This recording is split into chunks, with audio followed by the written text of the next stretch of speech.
Hi guys, James at Rampant Lion Reviews again for you today with another beer review. For this one we're going to go over to Glasgow once again, and these guys apparently have a very nice brew pub, and their beer is also becoming quite easily available in Scotland, so I thought it was about time we did a review for these guys. We're going to go to Drygate Brewing Company and have a taste of their Gladeye IPA, which is one of their 3 core range beers. So as is usual with my beer reviews then, I'll take you through a very kind of brief history of the company. It will only be a minute or two long because it's a very new brewery. If you do want to get straight to the tasting, just fast forward. The brewery website's in the description for you below, along with a link to my other reviews that I'll do from Drygate in the very near future, because this is the very first taste I'm having of any of their beers, so hopefully it's a good one. So anyway, the Drygate Brewery is based in Wellgate in Glasgow, and the actual brew pub and brewery is located in an old box factory which has a 7-tooth roof, and hence the symbol that you can see just on the front of the beer here, this sort of 7-tooth thing, and it's also on the bottle cap as well, so this is the unique symbol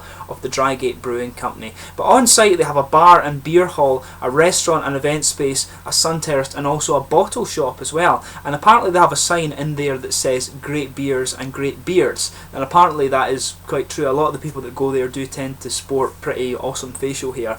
But the brew pub is marketed as being experiential, and the main reason for this is apparently that they have a huge window that allows people to see the brew kit, and this kit is 24 hectolitres, so it's quite a big operation actually. But apparently they also do tours of this brewery and you can go and participate in the brewing, so as you can I can see why they want to market it as being experiential, because people who are interested in brewing can actually go and do that and then enjoy a few beers after. But at any one time the bar has 24 different tap beers, and there's over 200 different bottles available in the bottle shop, so it seems a good place to go and check out. So the next time I'm in Glasgow I will need to go and have a wee look at that and see what's going on there, so hopefully that will actually be quite soon. But anyway, that's your kind of brief history of the company there. As I said, it's a very new company. I think they were only founded at the start of 2014, but correct me on that if I'm wrong, but it meant to be a really nice bar, so go and check them out. Just to list the other beers that you get from the core range in these guys, you have the Barefaced Lager, Outer Space Apple Ale, which is meant to be really nice and quite interesting, and there's also this guy which is the Gladeye IPA, and they do have a number of experimental brews that appear on the taps in the Drygate Brewery, so as I say, go and check them out. But anyway, let's get on to the actual tasting of this beer. I'll just bring up the camera and let you have a little quick look at the artwork on this one. It's quite an unusual artwork that this guy has. You can see it's almost like a single-eyed alien, and you can see, as I said, they seem to enjoy their facial hair. Guy with a kind of big hipster beard there, which is quite funny. But it's 5.5% alcohol. It's an IPA style beer. You can see the bottle cap on this one here. As I said, it's the 7-tooth thing, which is the Drygate Brewery Company symbol, and you can see that just going through the guy's eye as well. But just to tell you about the exact specs of this beer, as I say, 5.5% IPA. It has a malt base of dark crystal, Vienna, lager and caramalts, and it's hopped with Centennial, Nelson Sauvin and Cascade hops, and there's another addition of a dry hop Cascade at the end of the brew, I think, so it should be quite a nice beer, and it's got a lot of good hops in it, so we'll get this guy open and see how we get on. So as you can see, kind of bubbly opening, not really a lot of smoke coming out of it, but you can actually, it smells more malty just on the opening. I'm not getting so much of the fruit. It does smell more of a malty beer without paying too much attention to it. So yeah, as you can see, it's actually poured quite nicely. So you have a nice kind of, it's a sort of orangey amber colour in there. It's pretty much crystal clear. I'll just bring up the camera and check that you're seeing the colour quite nicely on it. It's crystal clear. If I put my fingers behind it, you can see how transparent it is. You've got a finger and a half of a frothy white head in there. It looks really good.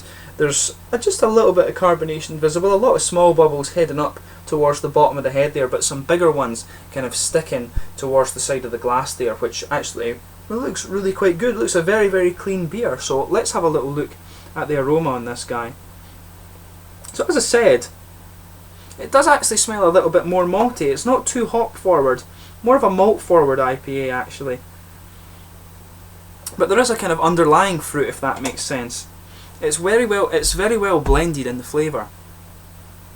So you're getting a nice bit of kind of caramel and biscuity malt coming out of this one. I want to say there's a little bit of a cereal presence to it as well. But it's quite bready. And you've got quite a kind of grassy and floral hop on top of that. If you sugar it up like this, that's when you start to get more of the fruity notes coming out of it. So there's a nice kind of lemony and orange bit coming out of it. But you can pick up a bit of tropical fruit too, I think. Maybe a little bit of grapefruit, and that's typical. That's typical of the kind of Cascade hop, a grapefruit aroma.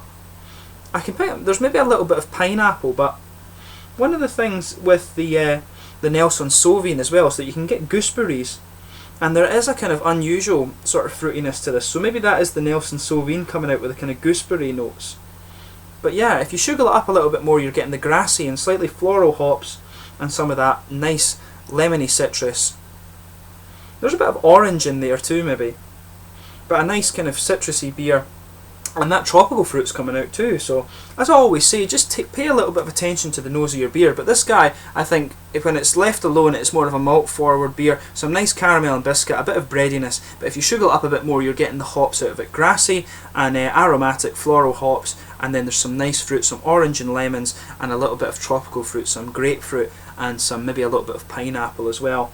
But there's a definite, I think there's a bit of the Nelson Sauvin coming out in there too, the kind of gooseberries. But it smells quite nice actually. It's a more mild aroma than some of the IPAs. But anyway, we'll get on to the tasting of this guy. So this is the Gladeye IPA from the Drygate Brewing Company in Glasgow. Slàinte.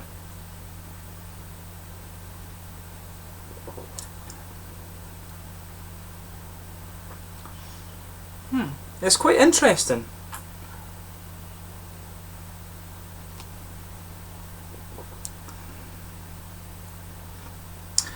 It's actually coming across as more of a malt forward beer. It's almost a bit like a kind of stronger lager than it is an IPA, I think. It's not a traditional American style IPA as you would think.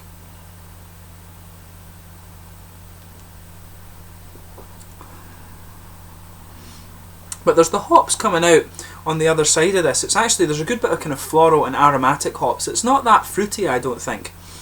Around the back edges of the tongue, you're getting a kind of slightly, kind of, it's slightly earthy, but it's mainly a kind of floral aromatic kind of spice character you're getting out of that. The spice in it is actually quite prominent, and you'll notice that building around the edge of the tongue. Around the front of the tongue, you're getting more of a lighter grassy element to it, but it's quite a dark and strong floral aromatic character that's coming out of this beer.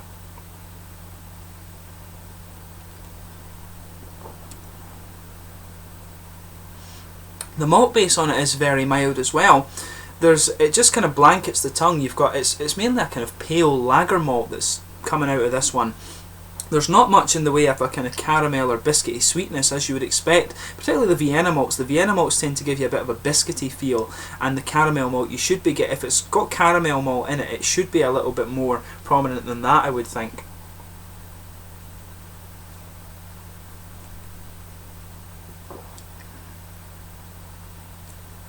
But yeah, the malt base in it is very mild. It is more of a kind of hop forward beer, which is what you would expect from an IPA. And as I say, it really is a kind of darker aromatic floral character that's coming around. Around the edges of the tongue you're getting that, and the malt base you can feel a little bit of a kind of cereal flavour from the malt base just pushing in to meet up with that kind of aromatic and floral dryness there. But there's not much in the way of fruitiness in this beer. It really is aromatic and grassy hops, and the malt base, as I say, is a little bit mild. It is more of a pale malt base and a kind of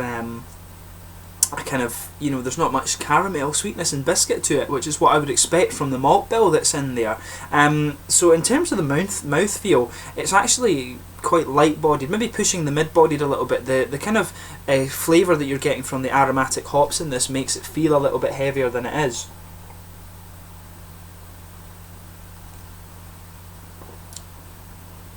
But yeah, you've got a moderate carbonation. It is actually quite good chilled, so it is quite refreshing. But it's got a good bit of dry character that builds, especially as you get into the aftertaste in this one. And the malt base, as I say, is quite mild. There's not a lot of sweetness to this beer. It's mainly a kind of hoppy and aromatic-y bitter dryness to this one.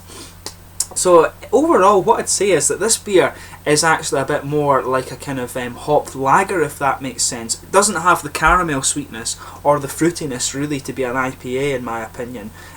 So I'm not really sure how to kind of rate this one, if you like. It's an interesting beer, and it is quite drinkable. It could be quite refreshing on a hot day, but for an IPA, in these kind of modern days, if you like, when we have a load of fruity IPAs, that's what you expect when you pick up a bottle of IPA. And this beer really, it just isn't that. It's more like a kind of aromatic-y hopped lager, some kind of golden ale lager hybrid, if that makes sense. It really, to me, doesn't strike the chord of an IPA. So in that regard, it's a little bit disappointing, but I'll go along to the brewery and try some of their other beers. Apparently the apple ale is meant to be very nice, so I'll reserve judgment on the brewery as a whole until I try that one. But this one, for me, is a little bit disappointing as an IPA. It really doesn't fit that style too much, in my opinion, but that's just me. Other people might think it is kind of an IPA.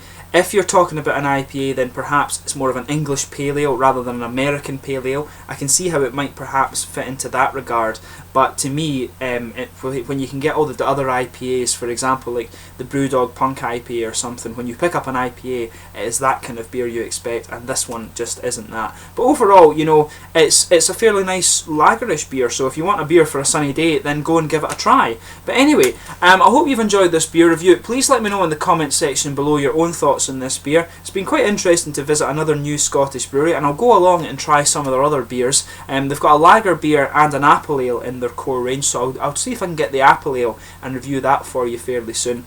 But yeah, please let me know your own thoughts on this beer, and please like, subscribe, share, all the usual YouTube stuff. I hope you've enjoyed this beer review, and I will be back with more, and I'm sure I'll review more from the Drygate Brewing Company in the fairly near future. Slàinte.